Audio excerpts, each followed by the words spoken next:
Hi TYT, hi Facebook, hi YouTube, hi Twitter, hi everybody. It's me, Josh Gibbs, Josh.0 here for TYT Sports, and we're taking a little bit of a different avenue here for this YouTube video over our long 4th of July weekend. So today what we're going to talk about is, what is the legacy of Chris Benoit? I thought that this question was going to be really interesting. I brought it up to the producers of TYT Sports. They said, let's run with it. And I really hope that this generates some discussion because honestly, I don't think there's a wrong answer. And I'm really interested to see what people's take is on this. So what I want to do is just go over some facts, some 100% facts. We'll do that first about what happened. And then afterwards, we'll kind of dive into, I'll give my opinions and I'll give some examples and we'll go from there. It just happened roughly about 10 years ago. June 25th, 2007 was when the police entered his home and discovered the body of Benoit, his wife, and his son. And it quickly became clear that Benoit had murdered them and then he had committed suicide subsequent to that. The only reason the police had entered his home was that friends and family became concerned. They hadn't heard from him for a couple of days. The only thing were some cryptic text messages that included just his address. Chavo Guerrero had a kind of a weird conversation. It wasn't anything overt like I'm going to hurt myself and I need help. It was just, hey, I love you, and he was being just a little bit off. I mean, when you know someone for as long as the Guerreros did, then you just know when something's not right. So police entered his home and discovered this scene. Toxicology report on Benoit said he had traces of Xanax, hydrocodone, and elevated levels of testosterone. Now, some people took that to mean, well, then he was on steroids and roid rage was the explanation. But that's not true. In fact, the toxicology report and subsequent police reports went out of their way to say that this was not evidence of steroid abuse and no steroids were present in his system, and so roid rage is not a plausible explanation. Steroids were found in his home after his death, but they were not in his body. His brain was analyzed, and they discovered that it was so damaged from CTE that it resembled the brain of an 85-year-old Alzheimer's patient. And CTE is one of the biggest issues we have in sports, not just in pro wrestling, but in professional football, even baseball, hockey, any sport where you have the potential for trauma to the head. CTE is becoming a much talked about issue, especially in the NFL. Science Daily published an article that really went into detail about just how damaged his brain was. And some of the symptoms of CTE include memory loss, depression, aggression, all of these things that other wrestlers have actually experienced during their career who are still around. People like Tommy Dreamer and Mick Foley have spoken openly about the effects of CTE that they have personally felt. Dizziness, memory loss, just things that are very uncharacteristic of themselves. And they consider themselves very fortunate. So even people like Chris Jericho went on his podcast and said, hey, I think concussions directly contributed to what happened to Benoit. That night, it was a Monday night. It was a Monday when Benoit's body was discovered. So what happened is Raw canceled the show for that evening, and instead they did a 3-hour tribute show about Chris. And so, I mean, everybody was devastated. It's a very emotional program that you can find on YouTube, and it's really interesting to watch, knowing what we know now, because after that show aired, slowly but surely the facts started to come out about what had actually taken place.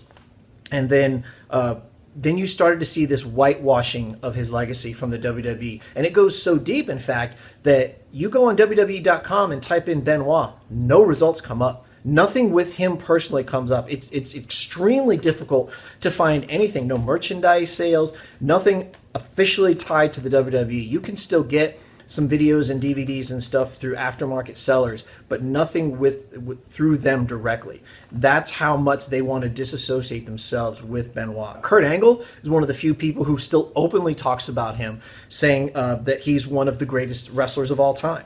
And it's interesting to see someone like Kurt Angle, who has such a prominent role in the WWE now, he's not afraid to go out and talk about it. So here we are 10 years later. We know what happened. We know that he was directly responsible for the murders of his wife and son, and then he took his own life. So what is his legacy? How do we view him now, knowing those two things, these two incontrovertible facts, that he did commit these horrible, horrible crimes before he took his own life, and he was also one of the greatest wrestlers who ever lived? At least top 5 has to be. There are plenty of people who will say that now. And friends, Dave Meltzer, a very, very well respected and very seasoned wrestling correspondent, calls him one of the top 10, maybe even the top 5 all-time greats.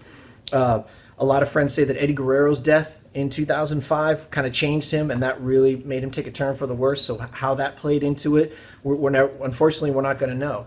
But how do we balance these two things? How do we balance knowing what a great competitor, performer, athlete he was versus what he did? And I think we can. I think you can look at what he did in his professional career and acknowledge that he was one of the greatest of all time, one of the greatest who ever lived. And you can also say he's also guilty of an absolutely horrific crime. And that doesn't mean we excuse it. That doesn't mean we in any way try to absolve him of any kind of guilt. I think these two things can coexist. And the example I use that's very recent is somebody like Aaron Hernandez. A counter argument could say, okay, well then if you want to look at Chris Benoit favorably, what about Aaron Hernandez? And my argument would be, well, Chris Benoit didn't have a history of crime.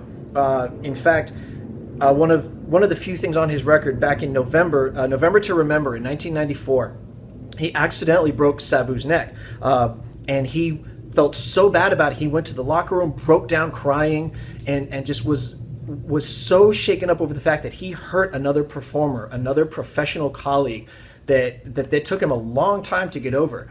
And so that's the kind of thing that if somebody without remorse, somebody who had a history of violence wouldn't do. As far as any legal trouble, none that I could find in my research. His second wife, Nancy, who he ultimately killed, unfortunately, she had filed for divorce in 2003 after a few years of marriage, claiming that he would break some furniture, but eventually she dropped the suit and their marriage continued. So he was never charged with domestic violence. He was never charged with anything else that I could find. So there was no history of violence here. Now, if we compare that to somebody like Aaron Hernandez. Aaron Hernandez had trouble that goes back even before his college days. For those of you who don't know, obviously Aaron Hernandez was a professional football player. He was a star in college, and then he got into a lot of serious legal trouble, was found guilty of murder, and ultimately committed suicide in prison. And so his legal trouble goes back to 2007 when he was 17 years old. Got into a bar fight. There was a double shooting. The bar fight was settled out of court. The double shooting, no charges were ever filed. A few years later, in 2012, there was a Boston double murder he was tied to. He was acquitted of murder but found guilty of illegal possession of a firearm. The next year, there was a shooting in Miami, and ultimately where the man who he was found guilty of murder was when that took place in 2013. The first one was settled out of court. The second one, he was found guilty of murder in the first degree, along with 5 firearms charges. Now, this charge was technically vacated in May of 2017 because of his death by suicide. It's currently being appealed. So, is he technically an innocent man? I mean, that's not really. You can argue that back and forth. Legally speaking, is he considered innocent as far as that goes? Yes, but he was still found guilty of these murders. So who knows if his appeal would have been successful. the University of Florida, where he went to college, and along with the New England Patriots, did a very similar whitewashing to what the WWE did with Benoit. UF removed his name and likeness from everywhere on campus. The NFL had a photo of him in the Pro Football Hall of Fame, and they removed that.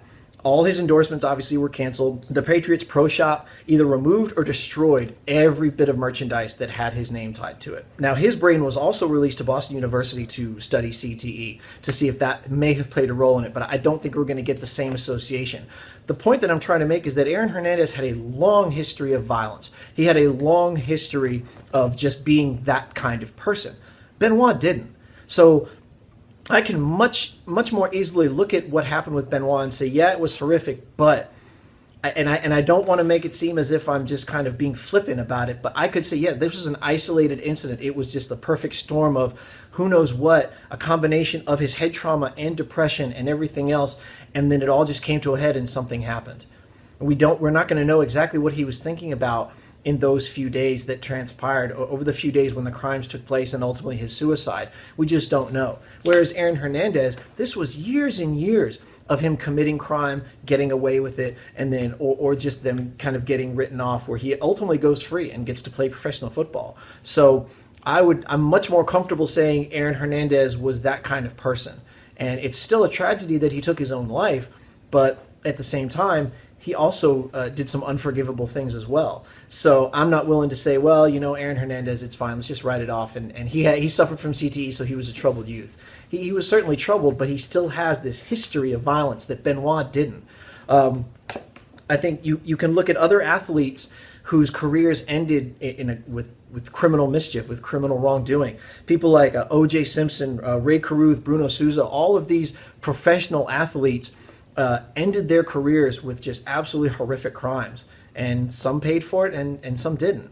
So what is Benoit's legacy? How do we look at him? Do you look at him favorably, or do you think, no, it's just not the same?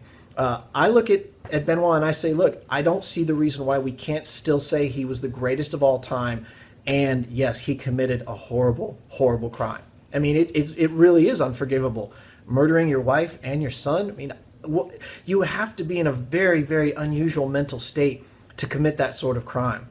And then right after that, I think it was 2 days later, they based on with the forensic evidence and things, then 2 days later he took his own life. So who knows what he was thinking about, what his mental state was during that period, but it's very clear that something was wrong with him, that something snapped. And based on the evidence we saw from his brain, from the autopsy, there was something really wrong with him. And CTE is still such a relatively new disease, we really don't know how it affects everybody because it affects athletes differently. We can see professional football players already trying to say, hey, if I would have known this was going to be the result, I would have never played the sport. That's not a small thing. That's a major deal. And the NFL certainly does not acknowledge, just like WWE, they don't acknowledge that CTE plays any part in this or that their sport is complicit in these kinds of injuries, because of course that would open them up to a whole host of lawsuits, and it would just be a legal nightmare for them financially and in the public relations department. Getting back on track with Benoit, I think that we can look at his legacy favorably, and we should. He was one of the greatest wrestlers who ever lived. I mean, just look at some of his accolades. Held 22 belts in his lengthy career. He was in WWE, WCW, New Japan World Wrestling, ECW. He was world champion twice in WCW and WWE. He was scheduled to win it a third time, actually, the night of his death on that Raw. He was going to win it. He's one of only 5 men to be a Triple Crown champion in WCW and WWE. Only the second guy in history to win the Royal Rumble after starting as the #1 entrant. Shawn Michaels is the other one. So his accolades are not a small thing. He has a really, really impressive career. It just had a really bad ending and a really dark ending that is completely of his own doing. But there has to be something else. You can't just say, well, he was a murderer and a bad person, because the evidence just points to something else that wormed his way in there. So I don't know. What do you guys think? Hopefully this wasn't a downer kind of video for 4th of July, but I want to generate some discussion. I want to hear what you think. Please put it in the comments below. Let us know what side of this do you take. Can we still look at Chris Benoit favorably? Can we look at him as a champion, as a fantastic individual to the friends and family who knew him, who just had a very tragic ending and very unexpected ending? Or is his legacy tainted forever because of his crime? Is there no coming back from what he did? Are his crimes so horrific that's it? That's how he should be known, and that's how he should be remembered. The WWE has chosen their way, and I've chosen mine. Now I want to hear what you guys think. So please put your comments below. You can also hit me up on Twitter. You can hit me up on the TYTSports Facebook page. I wrote an article about this that detail all of these things for Daily DDT. I'll include a link to that in the description of this video. So if you want to take a few minutes to go and read that article, I would really appreciate it. And then let me know what you think in the comments of this video or in the comments of the article. I'll be here. As always, I'm Josh Benoit. I'll see you on Tuesday nights for 10:05 live at 10:05 p.m. Eastern Time. See you again. Thank you so much.